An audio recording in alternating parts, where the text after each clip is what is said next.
I never thought one encounter at a charity event would alter the rhythm of my life. It was a humid Saturday afternoon, the kind where the city buzzed with lazy energy. I had only agreed to volunteer because Rita dragged me along, promising snacks and maybe some eye candy. That's when I met Ayan. He wasn't flashy like the others. While most volunteers were busy taking selfies, Ayan quietly helped an elderly man carry donation boxes to his car. I noticed the way he smiled, not for attention, but as if it belonged to a different world. When our eyes met across the parking lot, something unspoken passed between us. He gave a small nod, like we already knew each other. I brushed it off as coincidence. Later that day, he found me near the water stand. "You're not from here, are you?" he asked. I replied cautiously, "Not really. Just visiting my cousin for the weekend." That brief conversation turned into shared laughter, phone numbers, and, eventually, daily chats that stretched late into the night. There was something about Ayan that made me lower my guard. He listened. Really listened. Unlike the boys I'd known before, he wasn't eager to impress me. He was thoughtful, calm, and curious. Over time, our conversations deepened. Books, beliefs, childhood regrets. I started looking forward to his messages more than anything else. Still, something felt slightly off. Ayan never posted much on social media. He never talked about his family. Whenever I tried to make plans in public, he suggested somewhere quieter or more secluded. "Just us," he always said. I chalked it up to him being private, maybe even shy. It didn't bother me at first. But then one evening, his tone shifted. "I want to show you something," he texted. "Something personal. Can you come to my farmhouse this Sunday? Alone. Please." I paused, staring at the message. Alone? Why? I trusted him, or at least I thought I did. Still, something about his insistence made me uneasy. I casually mentioned it to Rita and Sana over tea the next day. Their reactions were immediate and identical. "No. You barely know him," Rita said, frowning. "What if something's wrong? He should be okay with you bringing us if he has nothing to hide," Sana added. In the end, I agreed to go, but not alone. I wouldn't tell Ayan.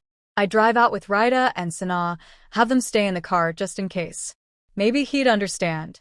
But deep down, I knew I had already shaken the fragile thread of trust Ayan had so carefully woven.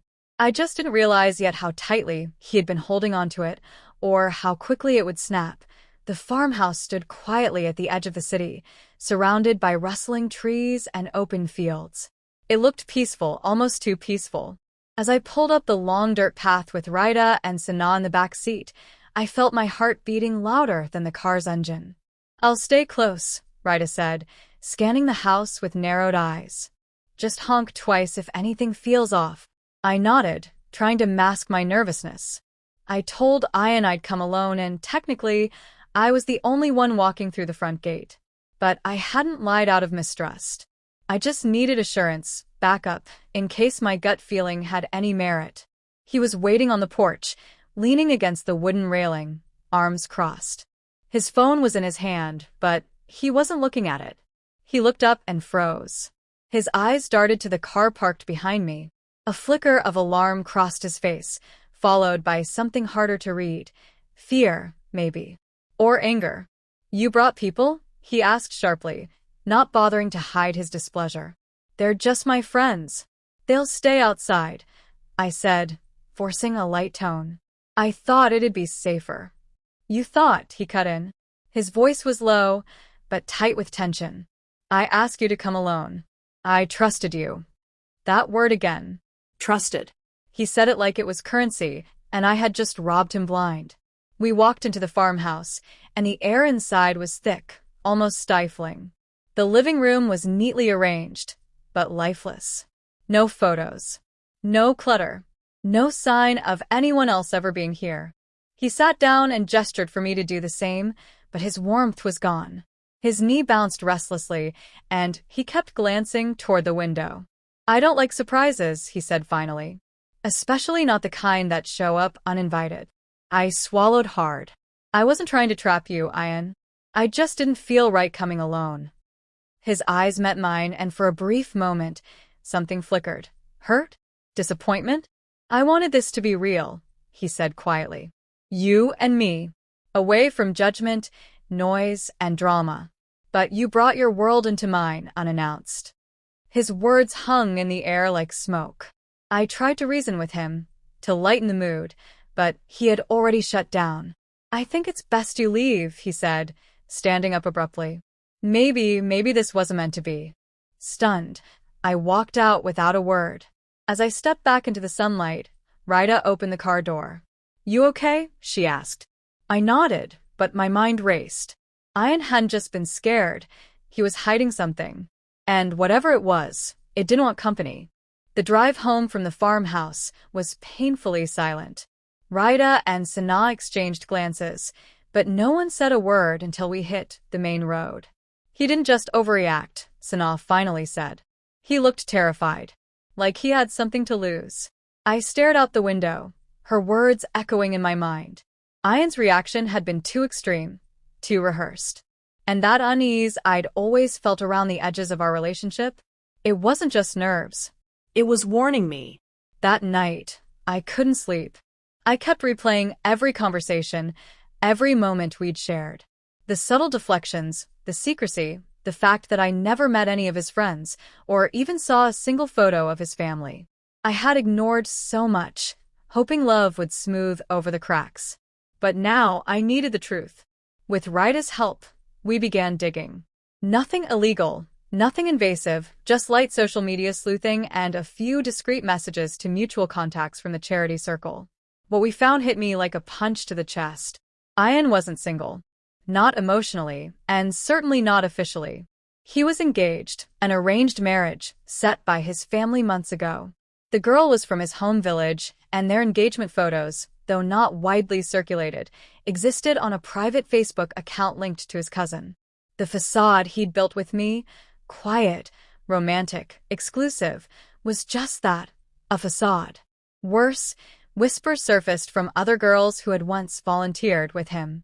Some told stories eerily similar to mine. Same charming smile. Same invitation to private places. Same silence when things got serious. I felt like the ground beneath me had split open. The man I thought I was building a future with had built lies instead. My chest ached, not just from betrayal, but from the shame of not seeing it sooner.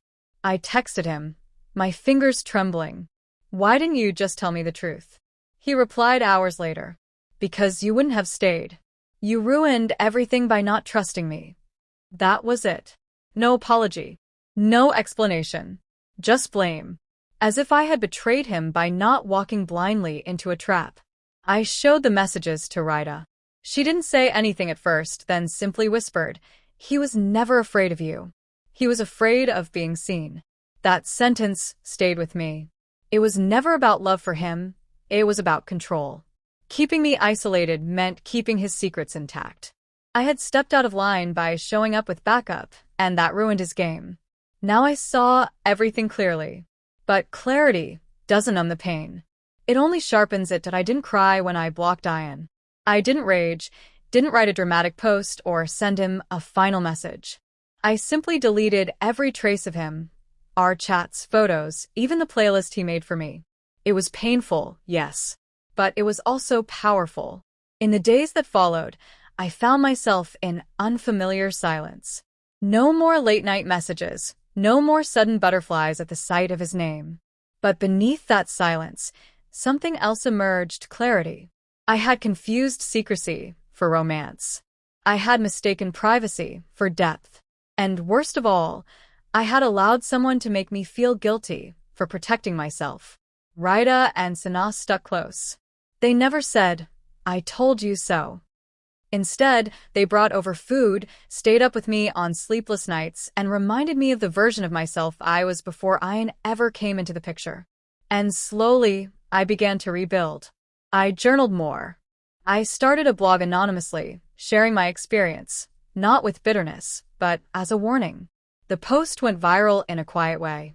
Messages came pouring in from girls who'd gone through similar betrayals. Some stories were more painful than mine. Others eerily similar. In helping others find their voice, I found my own again. A few months later, I heard through mutual friends that Ayan's engagement had fallen apart. His fiancée's family discovered his side life. The wedding was called off. He disappeared from social media shortly after. When I read that, I felt no satisfaction, just relief. Not because he had suffered, but because I had escaped. I returned to the same farmhouse road months later. Not to see him, not to revisit memories, but because I wanted to stand in the same place where everything changed and see if I had changed too. And I had. I wasn't the girl who walked toward him, unsure and apologetic. I was the girl who walked away, wiser and stronger. Somewhere deep inside, I'm still grateful I brought my friends that day. Not because they protected me from him, but because they reminded me to protect myself. And Ayan? He became a memory. A soft warning in the back of my mind. Nothing more. Love isn't secrecy. It isn't control. Real love invites light, not shadows. As I walked away from the farmhouse for the last time, the wind picked up. It felt lighter than I remembered. I smiled. Sometimes, the heart breaks not to punish us, but to redirect us. To remind us that peace often comes after the storm. And sometimes, losing the wrong person clears space for the right one.